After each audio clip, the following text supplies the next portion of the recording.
joined now by the Daily Wire's Matt Walsh from Nashville. How's the weather, Matt? I hear it's a little chilly down there. So we got about 3 inches of snow, and it shut the whole city down. That's the way we do it here in the South. So it's been an adventure for sure. Well, it's good to see you. Look, so much to talk about, as always, in your wheelhouse.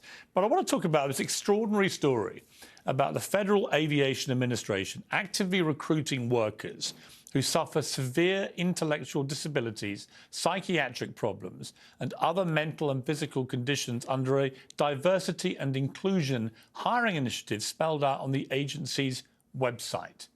On the face of it, this seems plain ridiculous. Your thoughts? Yeah, on the face of it, it seems plain ridiculous. I think when you look deeper, it still seems plain ridiculous. Now, obviously, no one is claiming that at this point they're going to hire, someone who's blind or paralyzed to actually fly, a Delta aircraft 30,000 feet in the air. So we're not. Maybe we'll get to that point. We're not at that point yet.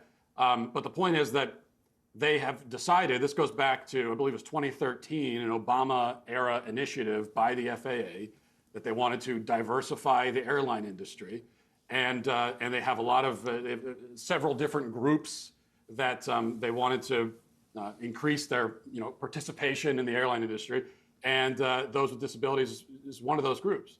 Now, what you'll hear from people on the other side of this, the people that are fans of these kinds of diversification efforts, is that, well, yeah, they're doing this, but they're not lowering the standards at all in order to do it. That's the claim anyway. And it's true that whether it's the FAA or any other institution that is putting DEI into practice and trying to diversify, none of them will come out and say, of course, none of them are going to say that we're lowering the standards. But that obviously is what ends up happening. Because if you had the standards set a certain place, and then you ended up with like a certain number of, let's say, white pilots, and then you say, well, we don't want that many white pilots, so we want to get more of other types of people in there. Well, what do you have to do with the standards? You end up lowering them, and that's exactly what happens. I mean, I saw that the new coach in the NFL has replaced Bill Belichick of the Patriots, and he's immediately come out and played the race card, and basically saying if you don't see colour, you don't understand racism and so on. Other black coaches in the NFL have taken a very different view and said all they want to see is football and players. They don't care about what colour they are. And it struck me as sort of a bizarre stance to take, because the vast majority of players, for example, in the NFL are black. I think nearly 70%. What did you make of that when you heard it?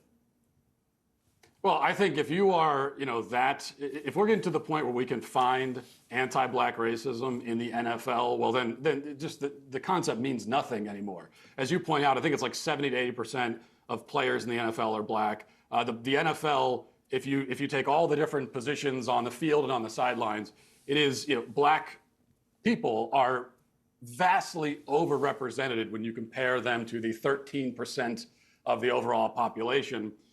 So if we're looking for racism even there, then it's just the entire concept is totally meaningless. And in particular, this idea that black head coaches are being targeted for racism. Of course, no, I'm not the first person to point this out, but okay, if a lack of black NFL head coaches is a result of racism, then how do you explain a lack of, say, white defensive backs on the field? Right. There's basically none at this point. And are they being targeted for racism? So it just doesn't make any sense. Yeah, I mean, 60% of Americans, I think, in the most recent poll I saw, are white, and yet they're not represented by 60% white players in the NFL or the NBA or most American sports. But nobody complains about that. No one says, well, hang on, that's racist. No one would think that way, the other way around. And I admire these black coaches in the NFL who stood up and went, no, of course, it's ridiculous. It's irrelevant. All we care is how good the player is, or how good the coach is, or how good the executives are. Yeah, and by the way, the reason why people don't complain the other way is that, of course, we know that diversify, diversity and inclusion, all these phrases, this is coded language, and what it really means is we have to make these things less white. But nobody wants to come out and say that. That's one of the reasons why you'll often hear them refer to not only diverse groups, but they'll talk about diverse people. We need a more diverse person in this role. Well, how could a person individually be diverse? Doesn't make any sense. Well, then you understand what they're really saying is we want a non-white person. They just don't want to come out and say that. And I think another important point that you brought up is that, you know, if we are obsessed with representation, if it is very important that every group be exactly represented in every industry that we look at, and I don't agree that that is important. I think that's an unworkable, untenable, unsustainable goal that makes no sense and it's totally arbitrary. But this is what representation would mean. Representation would mean that you have whatever your percentage is in the overall population, that's what you have in this industry. But then you find out that that's not good enough for the representation police, which is interesting. Right. Yeah, exactly. Let's take a short break, Matt. I want to come back and talk about the Daily Wire's brilliant new comedy movie, Lady Ballers, which the title may give people a clue about what issue this is about, but of course it relates to this ongoing furore around trans athletes in women's sport. Welcome back to Uncensored from New York. It's a lot colder than it looked in that live shot. Matt Walsh is still with me. Matt, Lady Ballers is the brilliant new movie from you guys at Daily Wire. Let's take a look at a little clip.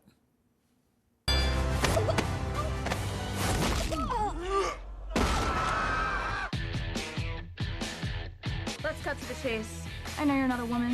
Hey, you know how he identifies. If you can beat them. What do you know about the U.S. Opens for the Global Games?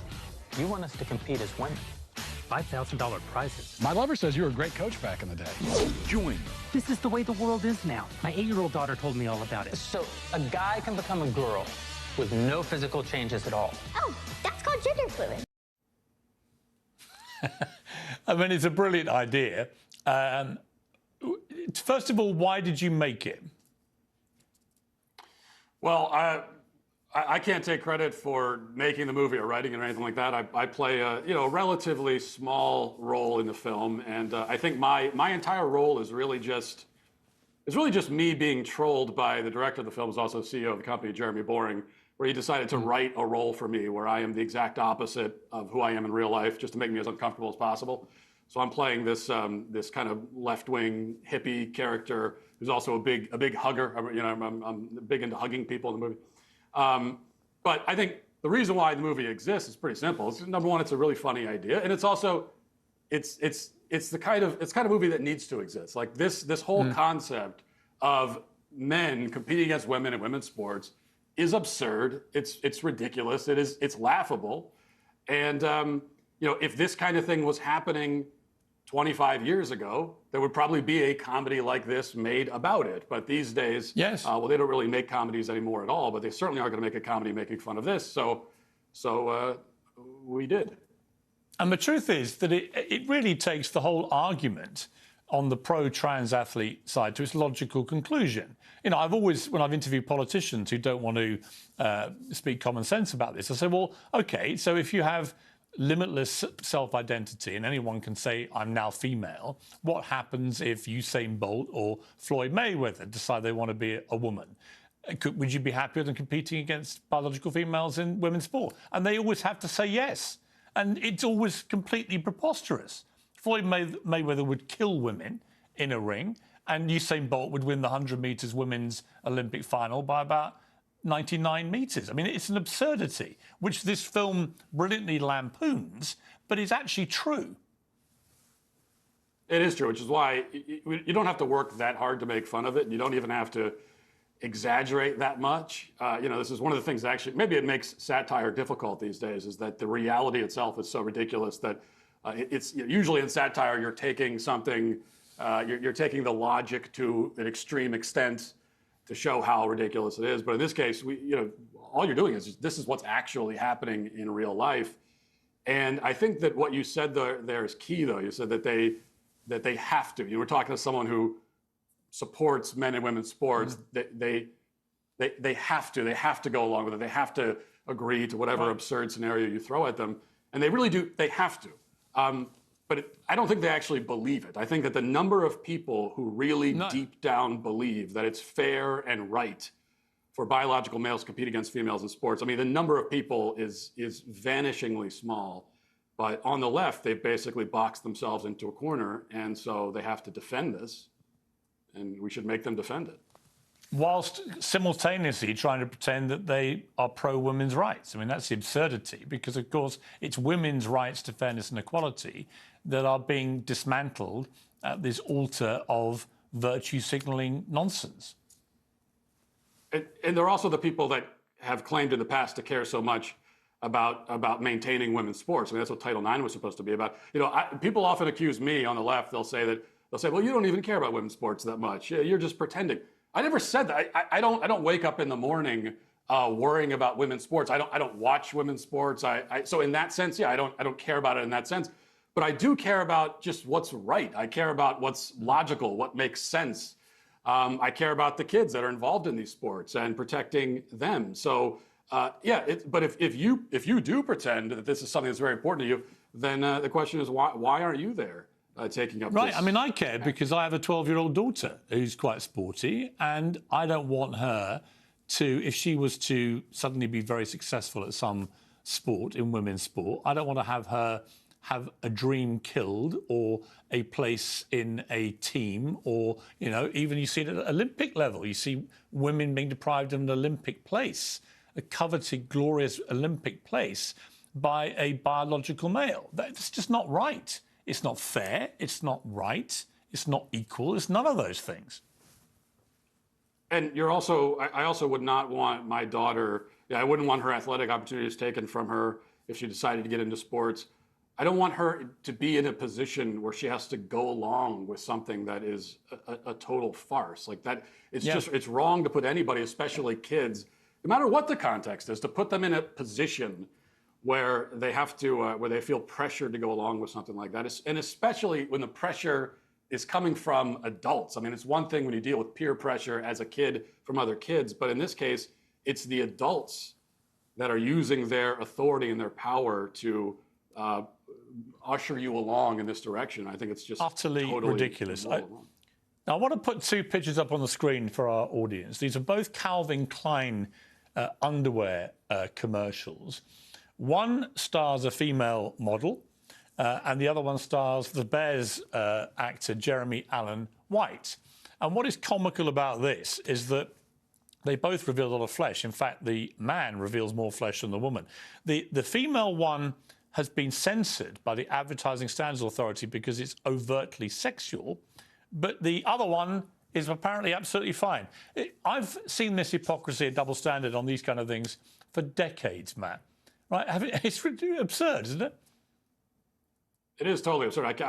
For that one, it's hard for me to even understand. I mean, usually when you have an absurdity like this, you can understand what logic they're going for, even if it doesn't really make sense ultimately. But in that case, I'm not even sure exactly what would their argument be. Well, apparently the argument was that the ad involving FKA Twig, the model's physical features rather than the clothing, presented as a stereotypical sexual object. He has less clothes on than she does.